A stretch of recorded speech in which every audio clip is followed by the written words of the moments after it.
Kalau bisa setelah buka puasa baru kita suntik, baru infus dan sebagainya, kalau bisa. Karena ulama beda pendapat. Ada yang mengatakan batal puasanya kalau diinfus. Ada yang mengatakan tidak batal puasanya.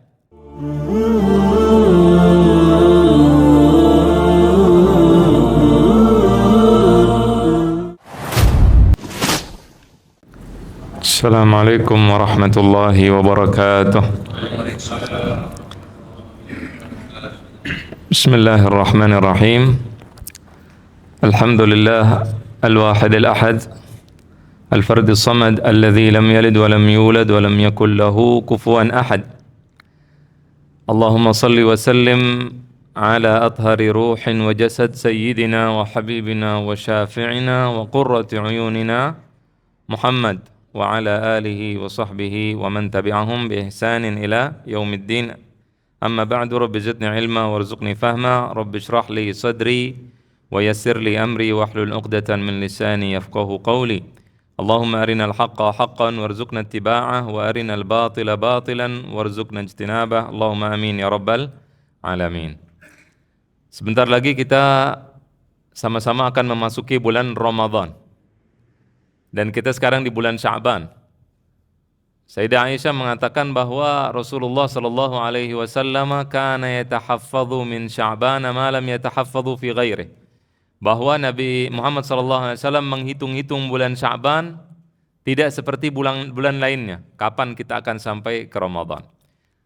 Dan untuk menghadapi Ramadan kita butuh ilmu.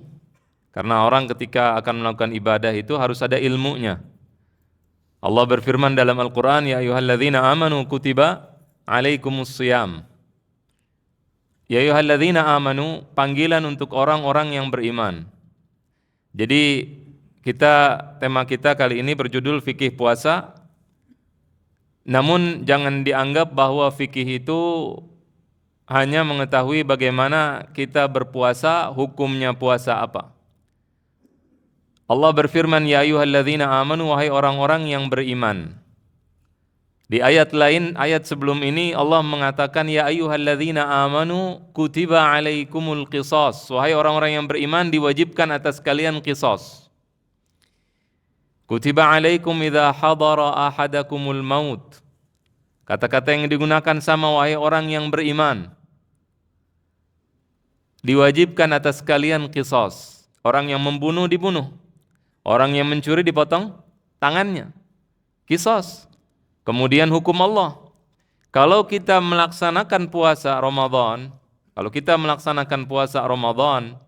dan kita mengikuti kata kalimat Allah, ya ayyuhalladzina amanu kutiba alaikumus syiyam, kemudian kita tidak mau mengambil hukum-hukum lainnya dari Al-Qur'an, kita memilih-milih, di sini kita seperti Yahudi.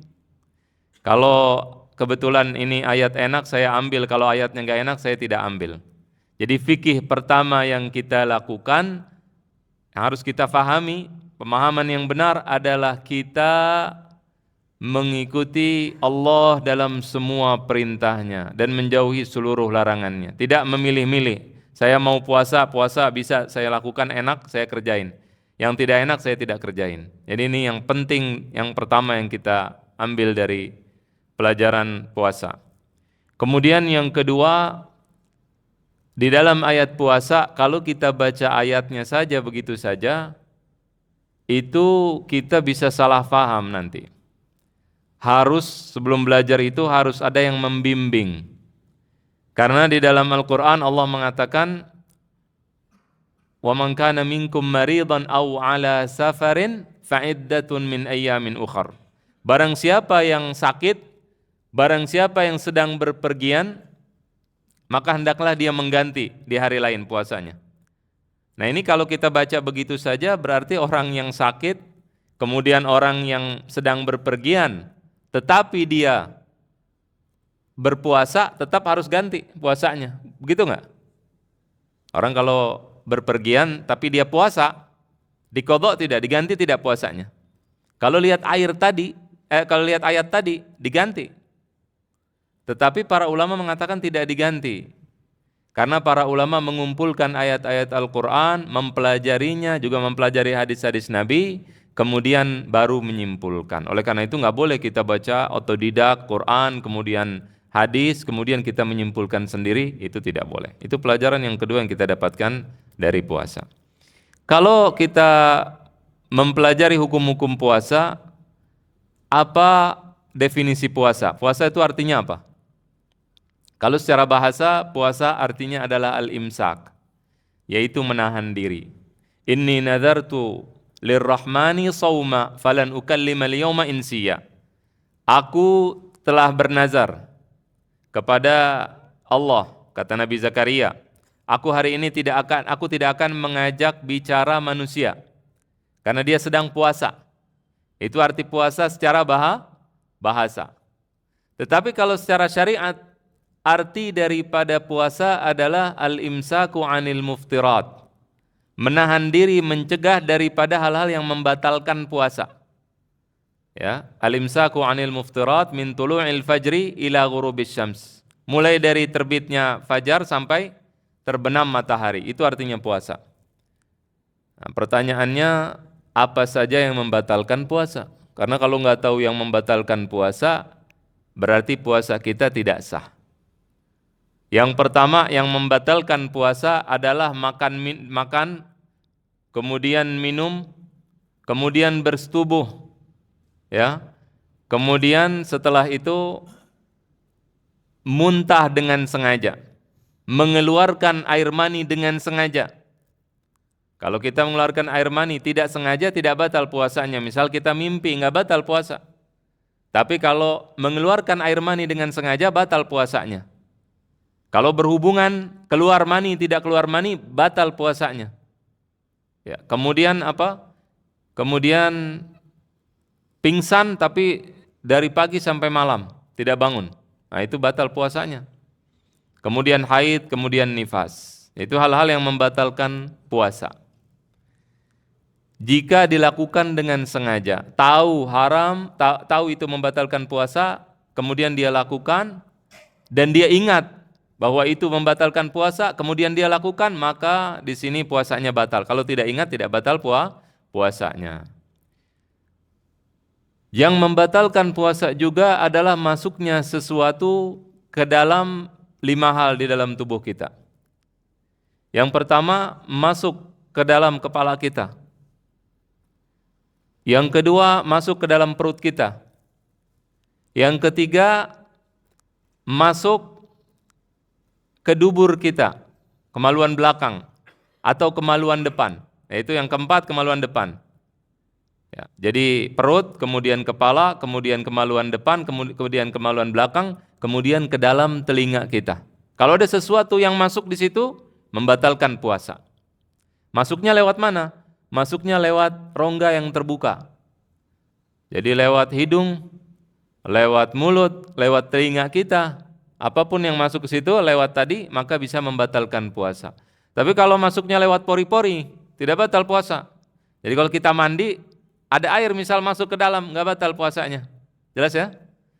Kemudian misalkan ada sesuatu yang masuk bukan lewat yang tadi disebutkan, bukan lewat telinga, bukan lewat kemaluan depan belakang, bukan lewat mulut, maka tidak membatalkan puasa. Jadi kalau ditanya Bapak, hukumnya tetes mata apa? Membatalkan puasa atau tidak? Jawabannya apa? Tidak membatalkan puasa. Walaupun ada rasanya nih. Kadang-kadang kan kalau tetes mata ada rasanya. Itu tidak membatalkan puasa. Tapi kalau tetes telinga, membatalkan puasa. Karena masuknya lewat telinga, dia membatalkan puasa. Kalau ditanya infus, membatalkan puasa tidak? Orang disuntik pada bulan puasa, kemudian diinfus, ya, masuk makanan, ya kan, masuk obat ke dalam. Apakah membatalkan puasa atau tidak? Ya, jawabannya yang benar tidak membatalkan puasa, karena bukan lewat yang tadi kita sebutkan. Tetapi sebaiknya kita hindari. Kalau bisa setelah buka puasa baru kita suntik, baru infus dan sebagainya. Kalau bisa, karena ulama beda pendapat. Ada yang mengatakan batal puasanya kalau diinfus. Ada yang mengatakan tidak batal puasanya. Dan ini yang pendapat yang benar. Kemudian ada yang mengatakan batal kalau lewat nadi, diinfusnya atau disuntiknya. Nah, ada lagi yang mengatakan batal dilihat dari apa yang diinfus itu. Kalau makanan baru batal, kalau bukan tidak batal. Tapi intinya kita menghindari hal-hal yang ada perbedaan ulama supaya puasa kita sah menurut seluruh ulama. Kemudian kalau ditanya apa syarat puasa wajib? Kan kita ketika berpuasa, puasa itu ada rukun dan ada niat. Semua ibadah ada ada rukun, ada syarat. Apa bedanya antara rukun ya dengan syarat? Kalau rukun itu kayak tadi kita sholat, ya rukun itu tidak terus menerus ada. Misalnya kita tadi takbiratul ihram, kita nggak terus-terusan takbir kalau lagi sholat. Allahu Akbar sekali cukup. Ya nggak langsung Allahu Akbar begitu enggak. Sekali takbir Allahu Akbar, nah itu rukun, salah satu rukun sholat. Kemudian membaca Al-Fatihah, ya. Dan dia di dalam ibadah. Kalau syarat di luar dan tidak boleh terputus. Syarat sholat misal menghadap kiblat, nggak boleh lagi sholat. Pertamanya ngadep kiblat, rakaat kedua nggak mau ngadep kiblat, nggak boleh, batal puasanya. Lagi sholat misalkan batal wudunya, tidak sah sholatnya, harus wudu lagi, gitu. Nah di dalam puasa, rukun puasa ada dua. Yang pertama niat, jadi kita kalau puasa wajib niat. Nah yang kedua adalah mencegah diri dari hal-hal yang membatalkan puasa tadi yang sudah disebutkan. Niat ini dilakukan di setiap malam, dari tiap malam kita niat akan puasa. Jadi kalau kita pagi sudah pasang alarm pengen bangun sahur, nah kita insya Allah sudah niat. Jadi harus niat tiap hari. Kalau bangun tidur misalnya biasanya di awal puasa, kita belum niat nih, lupa. Nggak tahu apakah hari ini puasa atau tidak. Nah itu puasa tidak sah nanti. Kalau tidak sah harus diqadha, harus diganti. Ya, oleh karena itu di awal-awal puasa kita harus tahu kapan puasa. Jadi jangan tahu-tahu bangun udah jam 7 ya udah di bulan puasa, ya udah saya puasa. Kalau puasa wajib harus niat dari malam hari sebelum subuh. Itu Bapak-bapak. Itu rukun puasa. Ya. Kemudian yang kedua syarat puasa ada namanya syarat wajib. Ya. Pertama orang Islam, al-Islam. Kemudian dewasa. Kemudian berakal. Ini wajib puasa. Kemudian dia mampu puasa. Mampu puasa ini ada dua. Ada mampu secara fisik dan mampu secara syariat. Secara fisik dia tidak sakit.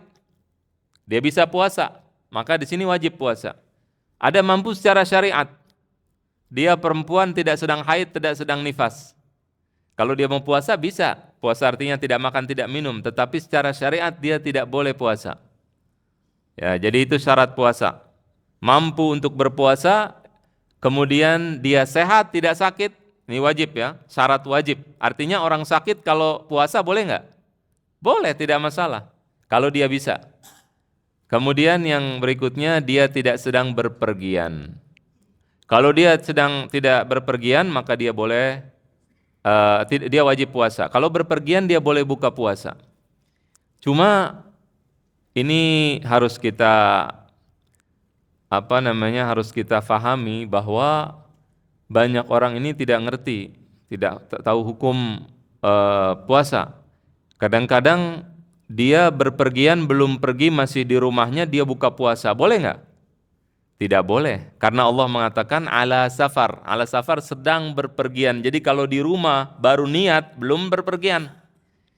Yang kedua syarat kalau orang mau buka puasa ketika dia berpergian. Yang pertama adalah dia harus berpergiannya itu jaraknya 83 km. Itu disebut berpergian jarak jauh. Kalau perginya ke tempat kerja, ya itu belum boleh buka puasa. Perginya ke supermarket di depan, nggak boleh buka puasa. Pergi ke tempat saudara masih dekat, tidak boleh buka puasa. Pergi di sini adalah safar 83 km atau lebih. Kemudian syarat yang kedua, berpergiannya itu bukan untuk maksiat, tapi untuk melakukan yang mubah, yang boleh. Nggak boleh saya mau jalan ke satu tempat tujuannya jual narkoba. Maka saya orang Islam, saya puasa walaupun jual narkoba misalkan. Karena ada Pak, kemarin saya ke Nusa Kambangan ketemu pengedar narkoba. Dia tidak makan, dia nggak makan narkoba. Cuman jual aja. Kurir namanya. Cuman jualan doang. Akhirnya dia dipenjara. Tapi dia ditanya bentuknya gimana, nggak tahu dia. Dia cuman bawa tas, narkoba belum pernah lihat seumur hidupnya. Dia tidak makan juga. Ya, dosa, tidak boleh. Ya tapi ada yang begitu. Jadi barangkali ada kurir nih mau jualan narkoba misalnya, atau mau melakukan maksiat apa saja, dia tidak boleh buka puasa. Tidak boleh buka puasa. Tidak boleh dijamak qashar walaupun 83 kilo, walaupun 1000 kilo dia safar. Nggak boleh. Ya, yang boleh itu adalah orang-orang yang safarnya mubah, yang dibolehkan. Kemudian dia, ini yang penting, safarnya sebelum subuh, nggak boleh setelah subuh. Kalau jalannya habis subuh, tidak boleh buka puasa, kecuali nggak kuat.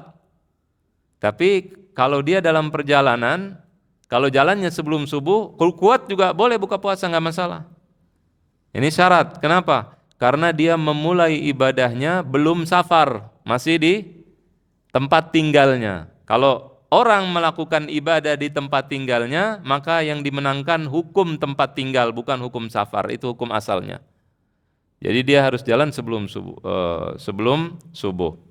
Nah ini kadang-kadang ada orang, sebagian orang kalau lagi safar apa segala macam, dia foto video bahwa saya sedang lagi berjalan, kemudian dia makan. Tujuannya katanya mau ngajarin orang supaya tahu hukum bahwa sedang safar itu boleh buka puasa. Nah, ini nggak boleh yang begini. Ya, jadi tidak seperti itu. Kita kalau buka puasa juga jangan depan orang, apalagi di foto, apalagi di video, tidak boleh. Karena disunnahkan juga orang yang safar kalau sampai ke tempatnya dia buka puasa, dia boleh makan, boleh minum, tapi disunnahkan untuk tidak makan dan tidak minum sampai maghrib. Disunnahkan. Ya, jadi seperti itu. Kemudian juga hati-hati ketika bulan Ramadan, karena ini laki-laki banyak di sini, tidak boleh berhubungan dengan istrinya kalau lagi bulan puasa. Berhubungan di sini maksudnya adalah hubungan suami istri. Ya, hubungan suami istri maksudnya adalah memasukkan kemaluan laki-laki ke kemaluan perempuan, tidak boleh. Kalau itu dilakukan, maka konsekuensinya yang pertama berdosa. Yang kedua, setelah dia berdosa, dia wajib mengqadha puasanya 1 hari. Harus diganti. Kalau misalkan dia melakukan hubungan suami istri jam 9 pagi, itu puasanya batal, harus diganti nanti di hari lain. Tapi gantinya nggak boleh nunda. Wajib langsung pada tanggal 2 Syawal habis lebaran harus langsung ganti. Semua orang yang buka puasa tanpa uzur syariat yang dibolehkan, dia tidak boleh menunda mengganti puasanya. Orang yang ninggalin sholat dengan sengaja wajib mengganti sholatnya langsung, tidak boleh ditunda-tunda. Nggak boleh nunda. Kalau orang yang meninggalkan puasa ada uzur syariat, sakit misalnya, dia boleh nunda, nggak masalah. Tanggal 2 belum mau puasa nggak masalah. Tanggal 3 Syawal belum mau puasa boleh. Ntar bulan depannya lagi. Yang penting belum masuk Ramadan berikutnya. Jadi yang kedua harus ganti itu puasanya. Yang ketiga adalah dia wajib tidak makan, tidak minum. Bukan mentang-mentang batal nih puasa saya, udah saya mau ke warteg makan. Tidak boleh. Sampai kapan? Sampai maghrib tidak boleh makan dan tidak boleh minum walaupun puasanya batal. Kemudian yang keempat, dia wajib puasa 2 bulan berturut-turut. Wajib puasa 2 bulan berturut-turut. Namanya bayar kafarah mughalladhah. Kafarah mughalladhah ini ya diwajibkan dalam 3 hal. Yang pertama, kalau seseorang tadi buka puasa karena dia hubungan suami istri di siang hari bulan Ramadan, dia wajib puasa 2 bulan berturut-turut, harus berturut-turut. Kalau diseling sehari, batal tuh berturut-turut. Udah puasa seminggu, 2 minggu, 3 minggu, sebulan, kemudian dia stop, baik karena dia sakit atau karena dia berpergian safar, itu harus ngulang lagi. Jadi bapak-bapak harus tahan kalau bisa, jangan sampai terjadi itu. Ya, udah dosa harus puasa 2 bulan berturut-turut. Kalau 2 hari dia dia membatalkan puasanya dengan cara bersetubuh dengan istrinya, maka dia puasanya 2 bulan berturut-turut untuk 1 hari, kemudian 2 bulan berturut-turut untuk 1 hari lainnya. Berat. Nah, kalau dia tidak mampu, nanti baru memberi makan 60 orang miskin. Jadi yang pertama, karena tidak ada saya tidak sebut, yaitu pertama apa? Membebaskan budak. Karena budak tidak ada, maka langsung puasa 2 bulan berturut-turut. Kalau tidak bisa, tidak mampu karena misalkan dia sakit dan sebagainya, baru nanti ganti ke 60 orang miskin, memberi makan 60 orang miskin.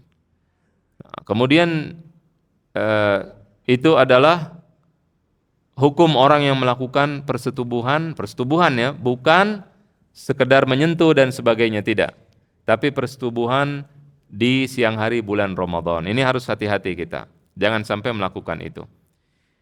Kemudian di bulan Ramadan kita disunnahkan nanti pada saat buka puasa, sunnah kita makan rutab. Tahu rutab ya? Korma muda. 3. Kalau tidak ada 1. Kalau tidak ada kurma biasa 3. Kalau tidak ada kurma 1. Kalau tidak ada minum 3 teguk air putih. Kalau tidak ada, dengan apa saja yang manis-manis kita buka puasa. Dan baca doa, Allahumma laka sumtu wa bika amantu wa ala rizqika aftartu dhahaba adh-dhama'u wa abtallatil uruqu wa thabatal ajru insyaallah. Kalau ada yang bilang Allahumma laka sumtu, hadis dhaif. Al-Imam Ahmad mengatakan, kunna idza rawainal haditha fil ahkam fil i'tiqadi wal ahkam tashaddadna. Kami kalau meriwayatkan hadis itu dalam bab akidah, bab hukum, baru kami itu keras. Cari hadis yang paling sahih.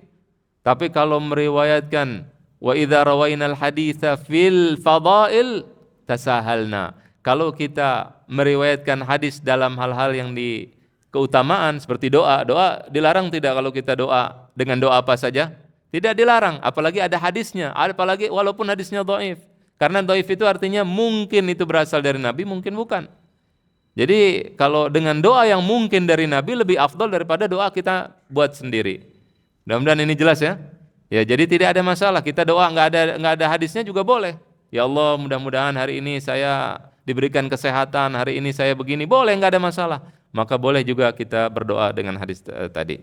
Allahu a'lam, waktunya habis. Kita sudahi sampai di sini. Mudah-mudahan apa yang disampaikan bermanfaat. Wa sallallahu wasallam wa baraka ala sayyidina Muhammadin wa ala alihi wa sahbihi ajma'in. Assalamualaikum warahmatullahi wabarakatuh.